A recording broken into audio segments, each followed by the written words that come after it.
Jesus was with his disciples. It said there was quite a crowd with him, probably over 100, maybe even 200 people following him. He had just been up in Capernaum at the very north of the Sea of Galilee, and he was walking with these disciples and these learners south. He went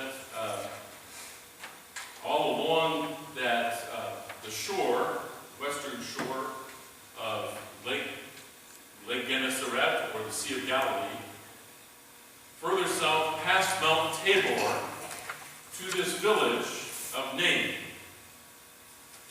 Now it says that he was approaching Nain. It wasn't clear whether he was going there on purpose, but he was approaching Nain when he saw this funeral procession coming out of the village. The only son of a widow had died. Now, understand that text. Most of us would be extremely devastated at losing a child, at losing a grandchild. I mean, it's devastating. Children were meant to one day, when they're older, bury their parents.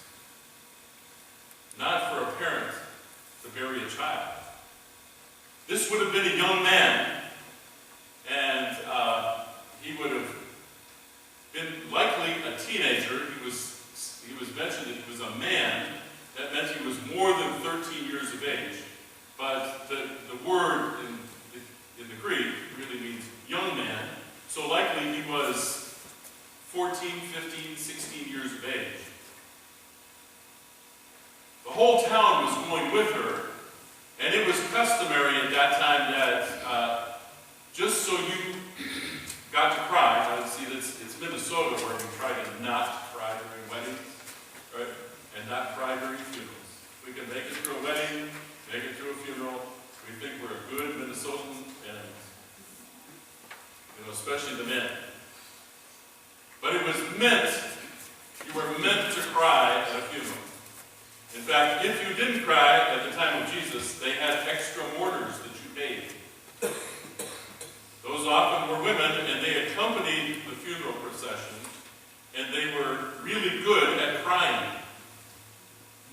So they would cry very loudly, and if you see pictures in the Middle East with some of the terrible things that happened around Israel and in Iraq and Iran, when there is a funeral and people are throwing themselves on the coffin and at the grave and just doubled over and weeping. Even yet today, in some of those countries, that weeping is led by a group of women who are called mourners, wailers. And in Ireland, they were called keeners. And they helped people cry. Now, there was no virtue in standing dry-eyed at the funeral of a loved one.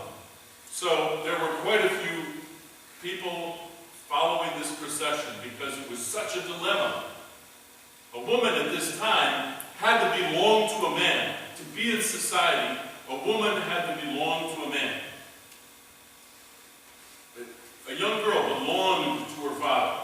Her father saw to her well-being, but she really belonged to him. When she married, she belonged to her husband. If that marriage didn't work out, she hopefully had a son that she could belong to.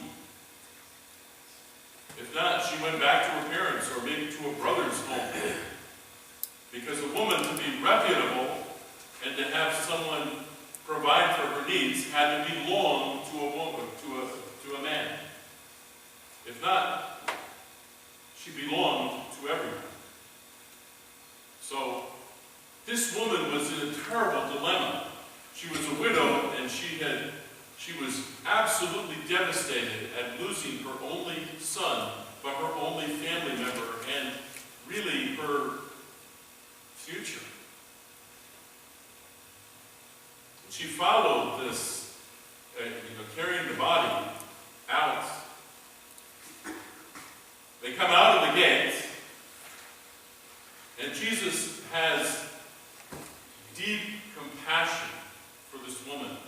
It says his insides were moved at the dilemma of this woman. He walked past her and he said, "Don't weep, don't cry."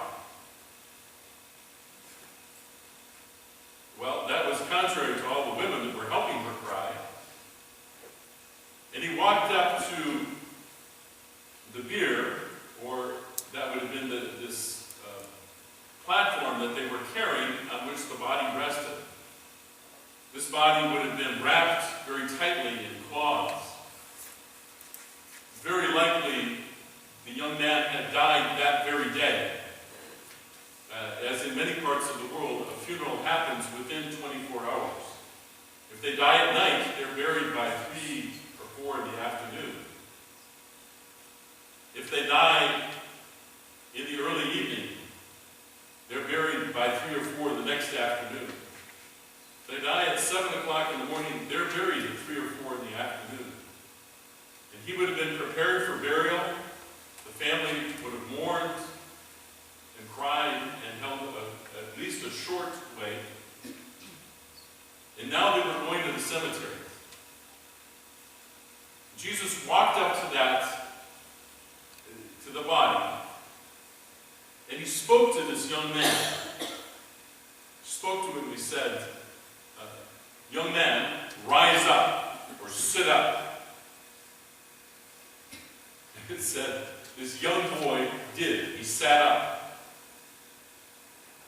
And then I love it. It said, in this translation, very underplayed, it says, he spoke. That's not what the Greek says. It said, he talked.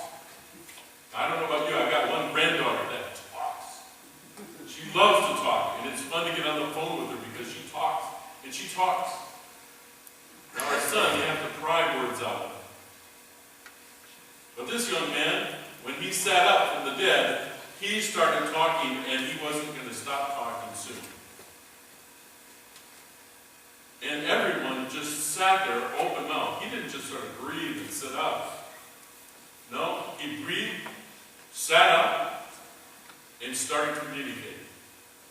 Wouldn't you have loved to hear what he had to say about the last hours that he'd experienced? But here was Jesus raising him from the dead. That whole town probably went ballistic. Can you imagine going to a funeral and having the funeral interrupted by the King of this universe who brings him back to life? Well, stop and think. There are a few very major things here. 3 major themes. One is the compassion of Jesus for the widow. When I look back earlier in the week at different sermons that have been preached on this passage by different pastors and denominations, I read probably about 12 of them, and almost all of them focused on this very first point. That Jesus had compassion for the widow. Do you think of that? Do you understand that? How much compassion he has for it? For the situation and for you? When you're going through trouble? See, he knows the end from the beginning, but he's not disconnected from you. Wednesday, we had a Bible study at Oak Hills, and we were studying the Bible verses that had inspired one of the hymns, "Precious Lord, Take My Hand." Thelma, you were there, right? And "Precious Lord, Take My Hand." One of the questions I asked was, why does a parent hold a child's hand? Oh, I got a lot of really good answers. Well, because they need guidance, because they need protection, because they're scared, because they need the security of that. They need comfort. I said, well, those are all true, but I want to ask you a question. When you were a parent, Didn't you enjoy holding your kids' hands? Well, yes. In fact, I can say one of the very pleasant memories I have of being a dad is holding hands. Of having a grandchild, holding hands. Showing love. Think about it. That is Jesus Christ. Not only does he love you, he has compassion for you. Not only does he care for you and comfort you, he enjoys comforting you. So, the first thing, the compassion of Jesus. The second thing, the power of Jesus over death. His disciples needed to see this. Death is subservient to Jesus Christ. Now, death is not always our enemy. I think aging and disease and weakened bodies are our enemies. Sometimes death is a friend because it heralds a new healing, a healing of our body, entrance into a better life. But Jesus Christ has power over death. All of his disciples needed to understand that. You need to understand that. I need to understand that. That Jesus Christ has power over death. That takes us to the grave. It gives us courage. It gives us hope when we're weeping over the loss of a loved one. Not even as married, 20 years later. Yes, it gives us hope that we will see them. That Jesus Christ who conquered death will not leave that person dead. And thirdly, Jesus' desire to restore and to give back life. Friends, these are what this passage was all about. What this raising from the dead was all about. Jesus has compassion on you and on me, on life situations, on the people around us. He cares. Secondly, he has power over death. There is nothing that can separate you from the love of God. And thirdly, he's in the business of this. He wants to do it. He wants to restore people. What did he do in the end? He took that young man's hand and he gave him back to his mother. What a gift. What a gift. He gave him back life. He gave him life. He gave him back to his mother. So where does that leave us?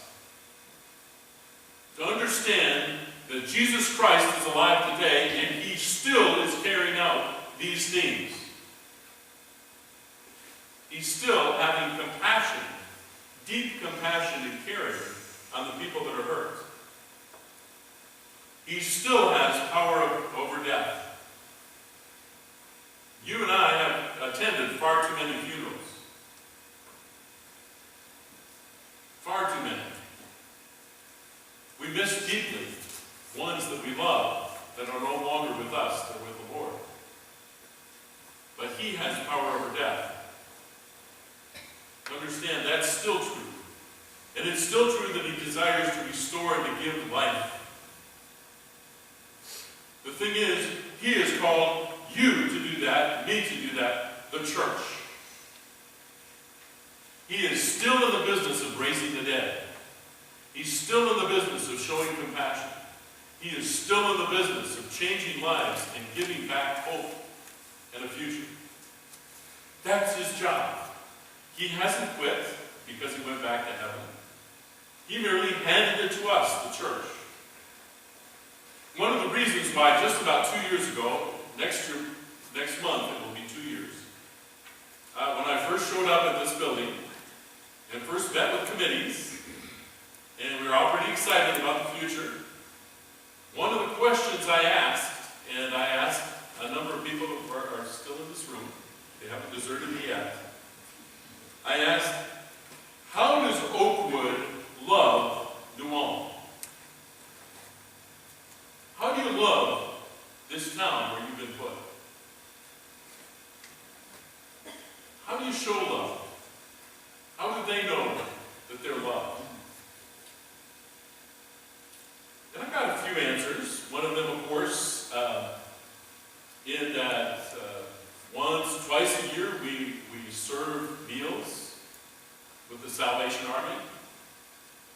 it's an act of compassion, and that happened again yesterday. And that was in Mankato, but there were about 75, maybe 80 people that were fed meatballs and gravy and vegetables, and it was a good meal, and it was showing love and compassion.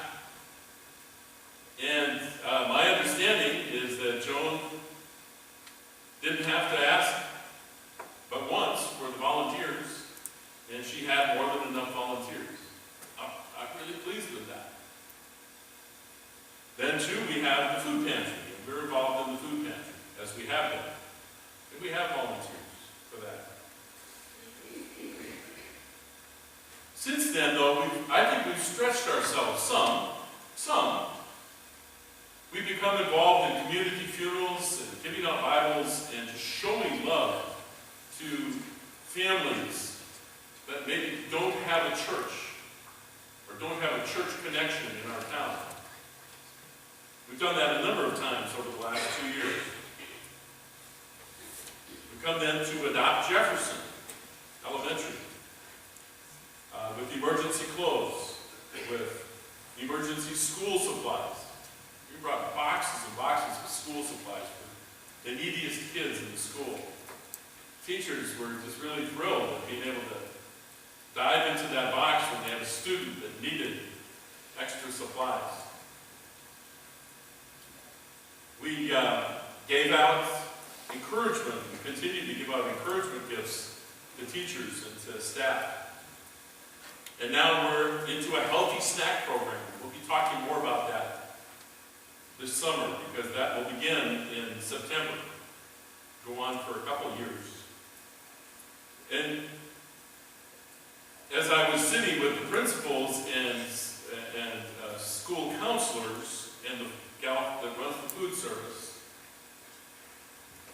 it was fun. They looked at me, and one of the principals said, "We just cannot believe how much Oakwood Church loves kids."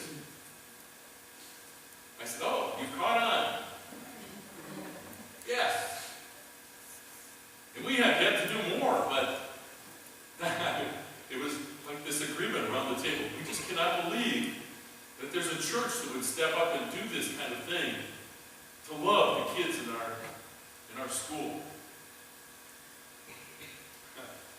To me, it was saying, yes, yes, yes, yes. Because we are to be doing these three things. We are to be this expression of these three things in our community. And there should be other churches doing the same. But that's what we're called to do in this town. We're not called just to feather our nest and make a nice place here and nice services. That too.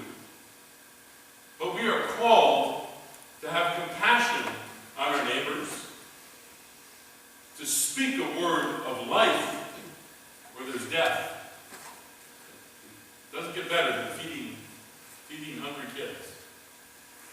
And then his desire to restore and to give back life. But this leaves me wondering. I'm wondering what God has put on your heart. What has God put on your heart? Let me tell you about some things other communities are doing, other churches are doing. So we're doing some things now that we weren't doing 2 years ago, and I'm really pleased with those. I'm very pleased with those. And they involve a good handful of people. But I keep asking myself, what is the next thing God has for us? What is God putting on your hearts? What ideas and dreams is He putting on your heart to show compassion, to show the power of Jesus over death, to show Jesus' desire to restore? Let me tell you about a couple other churches. Three Lakes Church, where I served for some years in northern Wisconsin. We had two women in the church that had a gas furnace, had to buy propane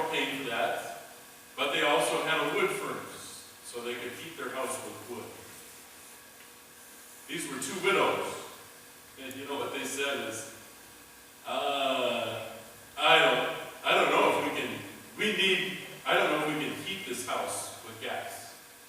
I don't think we've got the money. Pastor, could you help us buy some wood? Well, we found a fellow who had a grove with many trees that were down. And before long, I had a group of men, a lot of them retired men, who were out with chainsaws and a log splitter. Before long, we had their basement full of wood. That's what they used. But we kept going.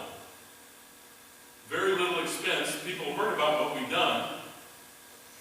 And they called up and said, you know, we've got some trees down in our backyard. Could you use the wood? Well, it seemed like every week we were cutting up some tree, piling it into pickup trucks, taking it out to people in need, especially seniors who had backup heat with wood, that being the North Woods. It all happened because somebody had a dream. I believe it was a God dream. Now, whoever thought? We had one year where we did almost 60 face cords of wood. But often we would do 30, 35, 40. We'd show up at someone's house, someone we'd learned about,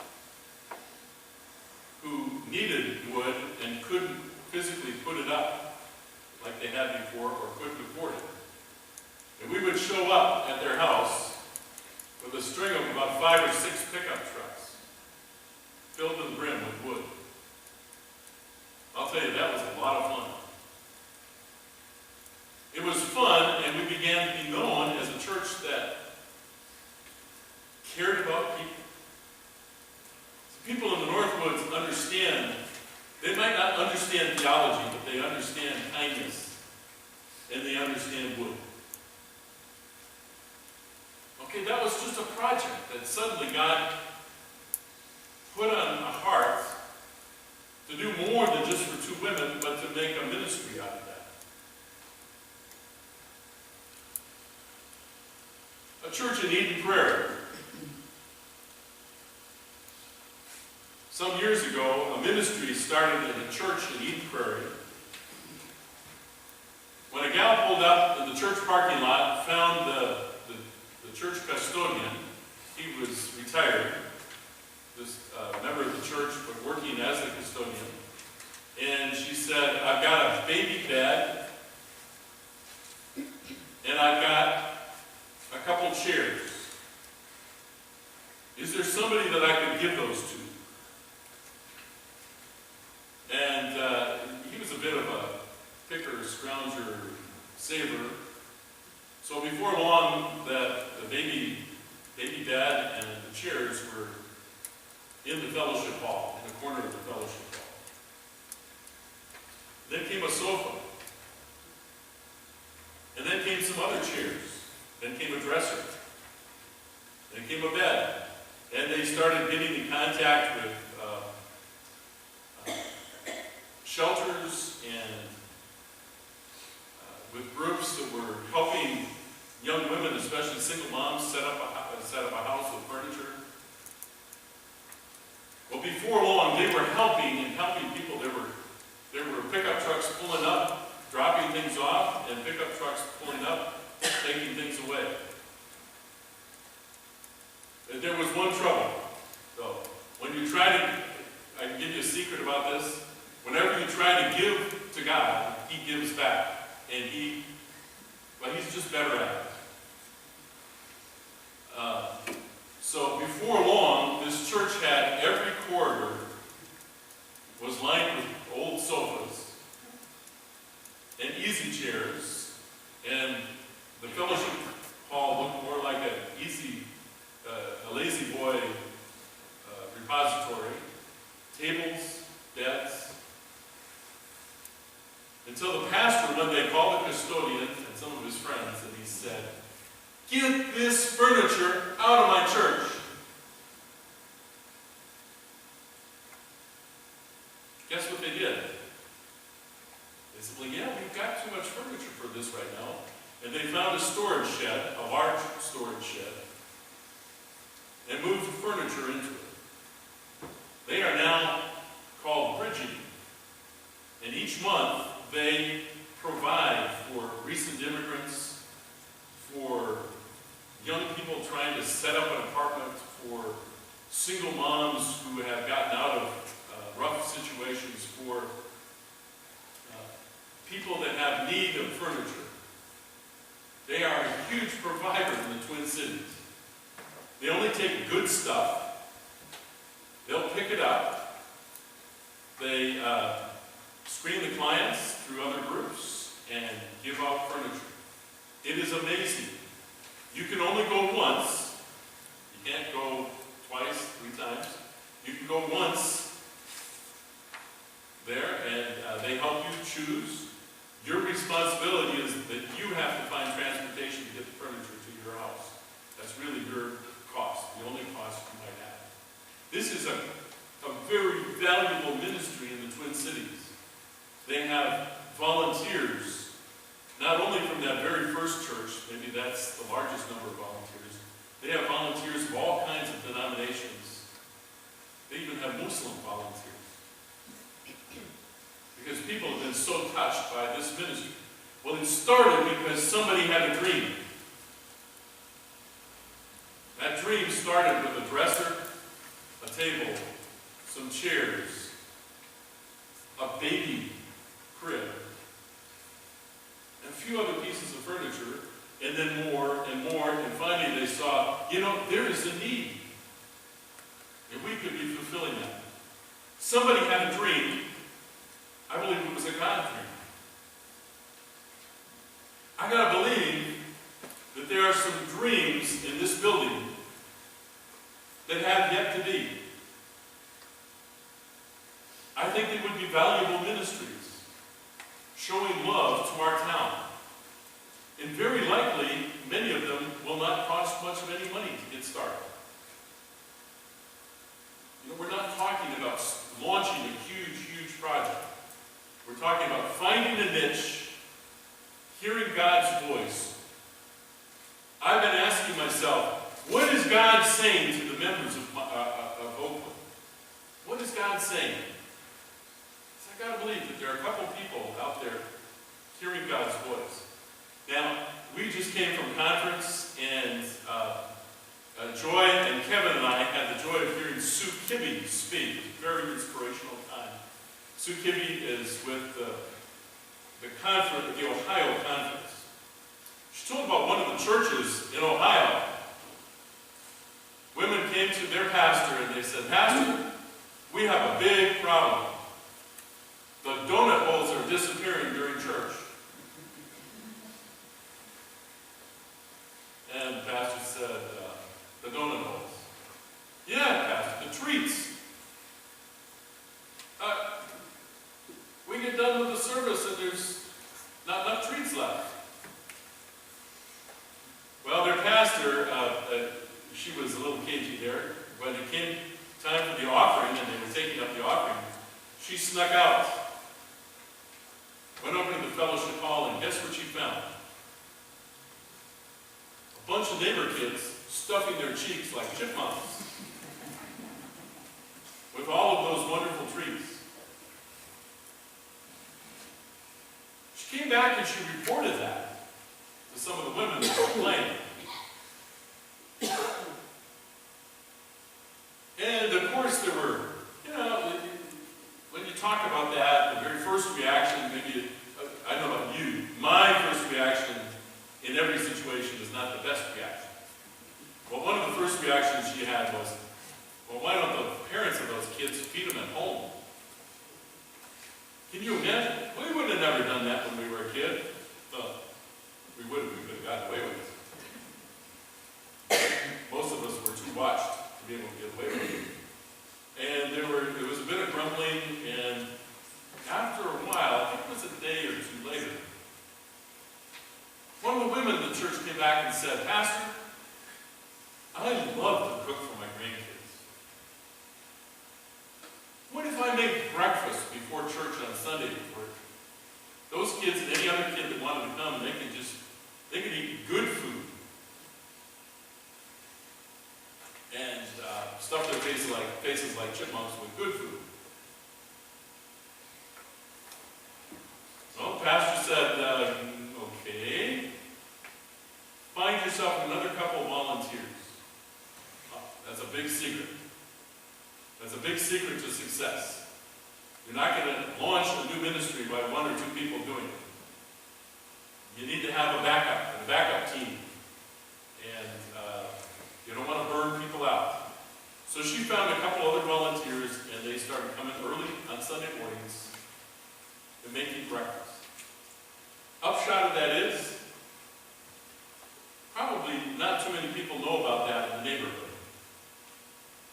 But the upshot is that they now have a revitalized Sunday school with a number of kids coming from the neighborhood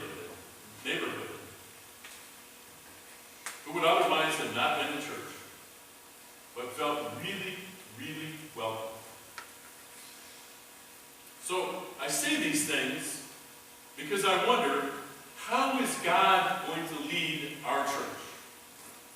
I don't doubt that we've been led into a few compassion-showing ministries that are important to our church. A few of those. And they involve a good handful of people, but a handful of people. I believe that over this next year, we're going to see some new ministries started. Some new ways of loving our community. I would love to hear what's on your heart. What is God putting on your heart? And I'd invite you to write that down in the Bible for your Bible. Write down on a bulletin or somewhere we're going to see that this week to ask, God, are you putting something into my heart to do?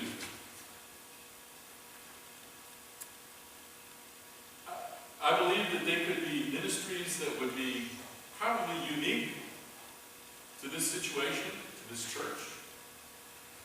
But ministries that would show love to our community. This is a community, I've never been in a community quite like this, where very strong churches, and those churches are very strong for the people that come. But if you could add up all of the people that show for church on a weekend in New Ulm, you would be surprised by who is not in church, who is not touched by God during the weekend, who is not maybe mindful of God and maybe even thinks that God and church aren't interested in them. God wants to prove them wrong. See, what God wants to do is to raise the dead. And He's called each church, including Oakwood, to get involved in raising the dead.